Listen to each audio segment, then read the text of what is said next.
My name is Naila Johnson, aka Lexi Johnson's daughter. Lexi Johnson, aka Mrs. Worldwide, is an international speaker, licensed financial coach, and strategist, co-founder of the global smart TV channel, Lexi TV, best-selling author and pastor who specializes in short-term international mission trips. You did it. Anything else you want to say? Go to my mom's website called thelexijohnson.com. Hey everyone, good evening. Listen, I was getting ready to go live and she was up here playing around like she was introducing me. And I actually loved it when she played around. I told her she should do it just like that, and she got nervous and went and got something that was written. But in any case, thank you, daughter, for introducing me. So yes, we are here. We are going to be talking about the dark side of missions over the next few nights. Last night I came on and we just talked about what it meant, right, to go abroad. And because a lot of times there's a complaint that, hey, why don't you just stay in your own backyard, stay in your own neighborhood? Wouldn't that money be best served here? And so yesterday I broke down the fact that when you are a kingdom citizen, wherever you go is home. Okay. And so go make sure you check out yesterday's broadcast. And basically wherever we go is home because God owns it all, right? At the end of the day, He is the King of Kings and the Lord of Lords, and the kingdom of God is at hand. The kingdom of God is you and I as His kingdom citizens, and wherever we are, right? So tonight, what I want to talk about is this $2,500 from this article. So if you weren't here yesterday, what I decided to do was to just kind of give some commentary on an article that was written. The name of the article is called Stop Going on Mission Trips. And it is written by a young lady named Juliet Norman. At the time that she wrote this article, it's dated here is June 29th, 2020. So but it seems like it was like recently posted, or no, I think the date keeps changing like every time you visit the site. So it was originally posted in 2020. So anyway, she wrote that a friend of hers, when she was in high school, sent either an email or a post or something like that, asking to support her fundraiser. And the fundraiser was for a mission trip, and it called for $25. And so she goes on to say that the funds would help pay for the plane ticket and additional expenses. And in that particular case, that the funds wouldn't necessarily be funneled toward the children. It was to go towards helping the missionary actually get to Guatemala. And it kind of rubbed her the wrong way because she was like, why can't you just take that $2,500 and just send it off to an organization that, helps Guatemalan children? Why do you need to go? So yesterday we addressed the why do we need to go, right?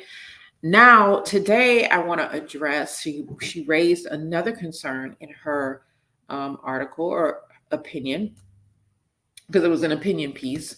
And she's not alone in these opinions, right? Her next opinion was based on a mission trip company that the cost of their trip was $895 for a week to the Dominican Republic. That was the cost without airfare. And she said it was broken down by meals, lodging, translators, and some other things. And then she said, and there was a beach day. And she said, let me repeat, a beach day. Okay, so she had an issue with the beach day. She said, reading this made me feel sick to my stomach. Poverty-stricken communities in foreign countries are not an excuse to go on a vacation. Okay. So let's talk about that, right? Because, there is a cost for missionaries to go on mission trips. And depending on what they may be going over there to do, there could be a cost for whatever it is that they're going over to do, right? So in this case, it looks like the only request for monies was to help the missionary to get there. And let's first say this, that there is a dark side to missions. There is especially when it comes to monies, right? We have seen this happen in other nonprofit organizations where they are collecting monies and the monies are mismanaged or not used for the right things. We have seen this happen in churches. We have seen this. Listen, almost any entity, any area collecting monies for certain things.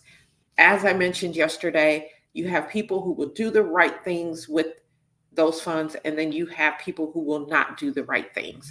And that's just in anything. It doesn't even have to be about money, right? People will open a business, and some will open a business for the very right reasons. Others will open a business not for the right reasons, right? And they just want to scam people and get over on people and think they can make, money, but they without really serving, right? So missions is no different. There have been organizations, there have been individuals, there have been mission companies that have taken collected funds and have mismanaged them. There have been mission organizations that have collected funds, and maybe they didn't necessarily mismanage them, but they are throwing monies at things that maybe don't get to the core of the issues that the people may be having in the communities that they're serving, right? And so people will find that, hey, that's just not a good use of monies. So, it happens, right? I would be silly to sit here and say that these things do not happen. They do. Listen, money is both very influential and it is powerful. It can be strategically used for the benefit of God's kingdom, or it can also be strategically and detrimentally used for the kingdom of Satan. Okay. That is just the way it is. And so we have to, if you are a donor, you may want to do some due diligence, right? Um, Almost anywhere in the world, there is nothing more highly valued than money. Money has value within a culture and across cultures, mainly because it is the primary medium for exchange, right?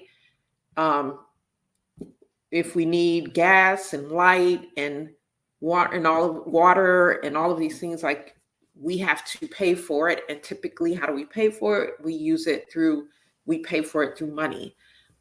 Going to school, buying clothes, getting food, all of these things, right? Even down to our basic needs requires money, right? So money has value and money is important. Anybody that says it's not is, yeah, it's important. Okay. So you don't have to be engaged in missions very long to know that there can be corruption, envy, greed, crime, deception, poverty, even in missions.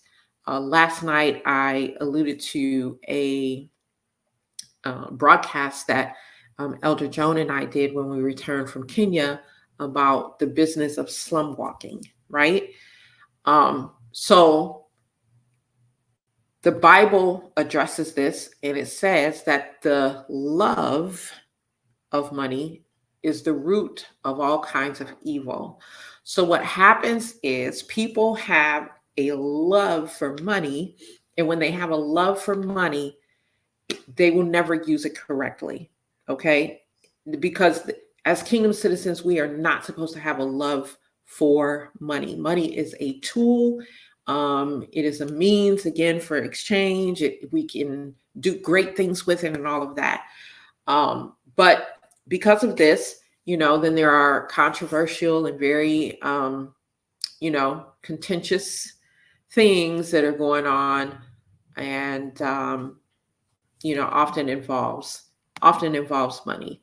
Now, one of the most well-known sins as it relates to money, missions, so to speak, is in Acts chapter 5, which is the story of Ananias and Sapphira. And, they were blatantly deceptive about their monies, right? And their deception probably would have gone unnoticed. It probably would have gone undetected if God had not supernaturally intervened, if God had not, given wisdom to those in charge. It certainly would have gone undetected. But they were found out, okay, and they were severely dealt with, right? So it happens, okay? It happens. It's valuable. It's a significant resource for the promotion of God's purposes, but it's also a significant resource for the purpose of the enemy's, for promoting the enemy's purpose. It's vulnerable money, that is, to manipulation and misrepresentation, dishonesty by people, and believers are not exempt, okay? We are sinners just like everyone else. We have all fallen short, right? And so it comes with its issues. So we have to make sure as kingdom citizens that we are, first of all, that our hearts are in the right place, right? And that we understand that it does not belong to us, that it belongs to God. We are merely stewards, and we are, to make sure that we do the right thing. Okay. So the young lady writing this article to have this opinion, it's not wrong for her to have that opinion because it happens. But I also want to say that there are many organizations out there who are doing the right things with the monies, right? And then there are organizations that are out there, they're not necessarily doing anything illegal with the money, but they could do a better job of stewarding the money. Now, I can only speak for MM4H missions, right? And as we got started, one of the things that we did and still do is that when an organization requests for us to come to their country and serve, one of the things that we do is say, okay, what are the needs? We are asking them, right? We don't want to tell them what they need. We want them to tell us what they need. And so early on, we would, do some things like sanitary towels and visiting schools and giving out supplies and all. We do all that kind of stuff. And that stuff is needed, right? But then I also said, because one of the criticisms of short-term missions is that, 2 weeks, what change can you really have? Now, don't get me wrong, okay? Great change can be affected. And it's usually not just about the school supplies or things like that, right? Because we also go and we also, preach the word. And it is the intangible things really that have the lasting impact. But what we wanted to do going forward is, even with the tangible, right? How can we do something that would hopefully stand the test of time? Hopefully is something that can be seen and can have an impact for generations to come. So what you see in this trip this year to Botswana is that we are assisting them with putting up an orphanage and putting up a community center, right? Now, we could do the sanitary towels thing again because it's definitely needed. We could do shoes, we could do school supplies, we could do all of those things, right? But we decided if we put up a community center, assist them, okay, because it's not going to be ours, it's going to be there for them to run. if we assist them in putting up a community center, and if we assist them in putting up an orphanage, then these are things that could much better get at the crux of the issues, right? These are things that programs can be run out of there that help them to combat poverty, right? So if we are teaching the people, and we happen to be serving the Sands people when we go, or otherwise known as the Bushmen. And so if we can teach them how to be self-sufficient, right? So that they are not exploited by people in their own country, but also these other organizations, other entities that come in the name of missions, or come in the name of, providing aid or anything like that, to help them not be exploited by them, that they can be self-sufficient and be able to make money on their own, right? Then that's what we want to be a part of. Okay, because we understand that when the funds are mismanaged, and I use that term, loosely, because there could be serious mismanagement, and then of course there can be, no, we're doing things right, but we probably could have used it in a better way. When we when we look to find ways to really get at the crux of what is going on, then we can avoid creating this codependency. Because see, what we don't understand is this dark side of missions, it goes both ways. It's not just the organizations, the corrupt organizations that are coming in, but it's also the people on the other side who are receiving, because they will continue to ask for you to be, to give sanitary towels and all that kind of stuff. And again, not from a bad place, but it creates this codependency. And there isn't really this solving of the root of the problems, the foundation of the problems, right? So when you are, if you're a kingdom giver,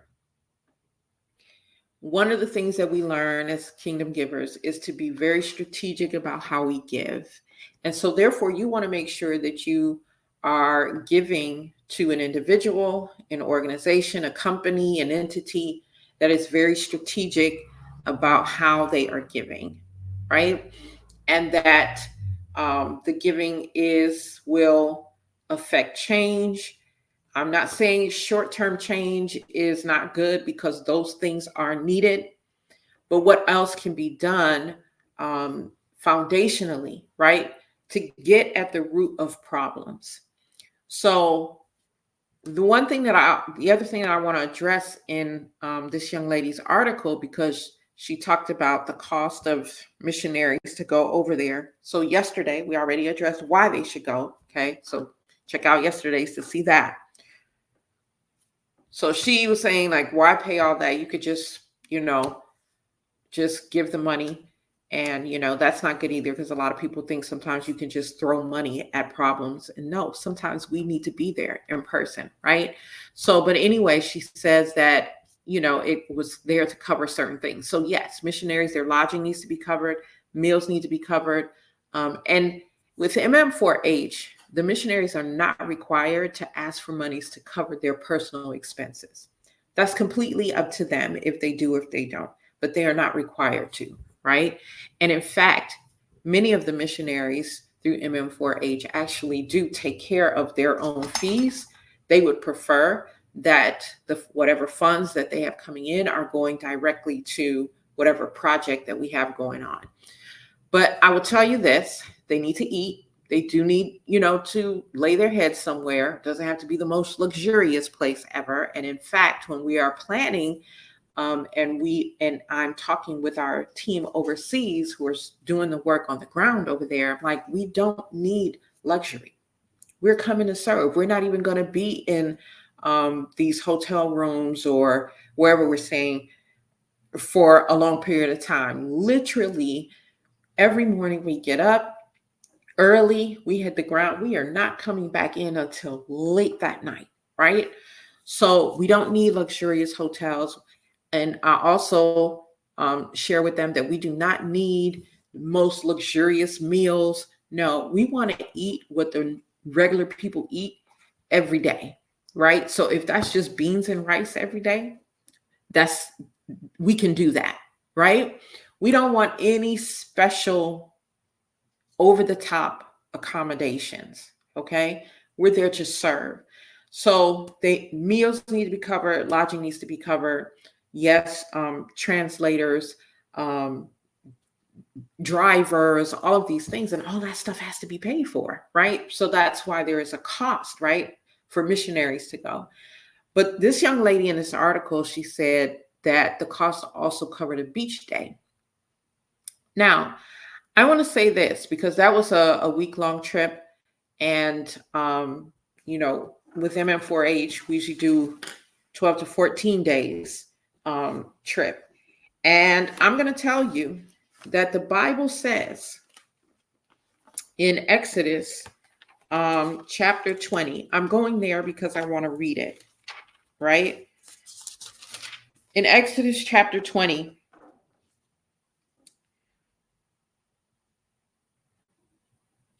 okay. It says, remember to observe the Sabbath day by keeping it holy. You have 6 days each week for your ordinary work, but the seventh day is a Sabbath day of rest dedicated to the Lord your God. On that day, no one in your household may do any work.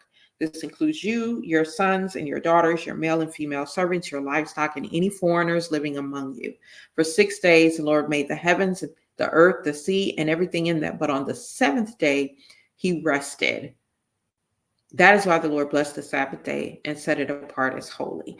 Now, I'm not saying that the beach day, is something that, is holy and sacred to God. No. But what I will say is that whether you're doing missionary work or whether you're just, at home doing what you do all day, every day, the Bible calls for a day of rest.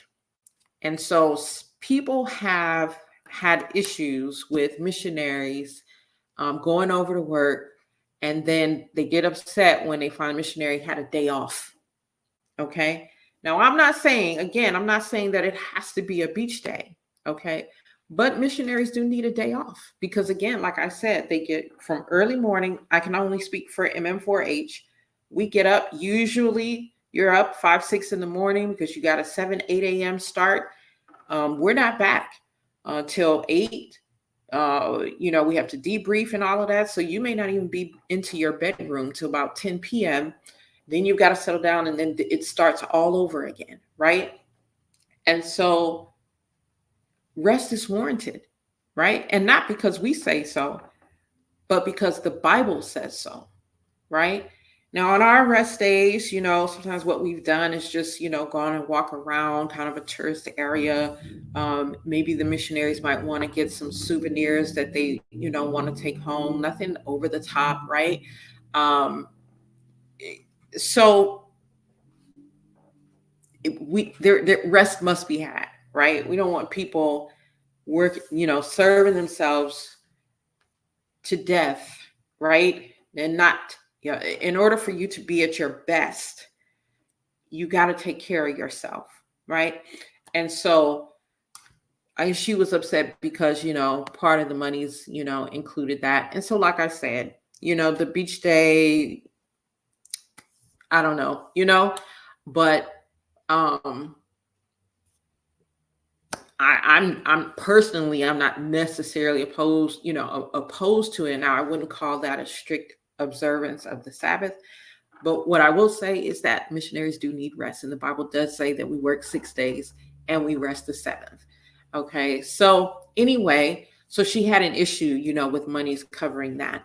But all this to say that, yes, it happens. Monies are mismanaged. It doesn't get all the way to the end user. I'm going to talk about that aspect of it tomorrow in more detail. And you want to find an organization, an individual, a entity that as far as best as okay, the funds are being managed appropriately, and they are reaching the end user. So we're going to talk about the end user tomorrow. But I want to share with you with MM4H. Anyone who knows me knows that I'm very transparent as far as the financials are concerned. With the missionaries, with those on our team, anytime missionaries want to see what's going on, all they have to do is ask, right? I keep every receipt. I keep every email, every text, sometimes regarding funds. I keep everything as it relates to it. The trip and the money on that trip, and the donations come in, and all of that, and what was paid for, and how much of this was bought for this and that or the other. Like, everything is documented, right? Every cent is documented.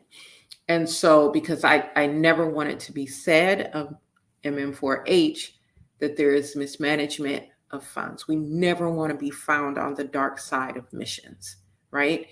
And I would be a fool to think that I am not susceptible, right? I would be a fool to think that the enemy would not tempt me in that way, right? But what I would hope and what I know is that my love for God and my love for serving people helps me to make sure that I've opened myself up to accountability, right? So anyone who serves as a co-leader with me, they can see whatever they want to see whenever they want to see it. Missionaries serving on the team, if they have questions, they can ask, right? We report back to our donors. We report to our donors while we're there. We report when we come back about what we've done, what cost what, who was given what, all of that, right? So they get a report as well. So anyway, that's all that I want to share on tonight. Tomorrow, we're going to talk about, the funds actually getting to the end user and the corruption that we can see in that. And then what we are doing at MM4H to make sure that that is not the case here. And so that's all that I want to share tonight. I want to let everyone know, if you're on our email list today, then you certainly got the news, and I'm sharing it here with you all, that we have reopened 2 spots for our team going to Botswana in August. Okay. We feel that the Spirit has led us to do that. And so we've reopened 2 spots. If you want details, inbox me, put something in the comments. I'll let you know what that may be. If you're on our email list, I think most everybody on my email list should have gotten it. If you did not, like I said, and you are seriously interested, just leave a comment or inbox me, and I will get you the details. Because we are so close to the time that we go, there are certain things that you already need to have in place. Like, you already need to have a passport, right? There's just certain things that you already need to have. So with that being said, I'm going to wrap up, and I'm also going to invite you to share this broadcast. And if you would like to donate, either as an individual or maybe your business or organization or church or group, you want to check out our sponsor packages, you can do so. The links are in the description. For individual donations, it's bit.ly/MM4H donations. And for sponsorships, it is bit.ly/MM4H sponsor. Okay. Hey, Minister Hope, good to see you. Thank you so much. Thank you so much for tuning in. So I'll see you guys tomorrow sometime. I gave a time last night and I forgot about training I had today, but I'm hoping around 7:30 or so Eastern. But again, we're just talking about the dark side of missions, and then how we at MM4H are trying to make sure that we don't get caught up on the dark side of missions. All right. God bless you all. Have a wonderful, wonderful evening.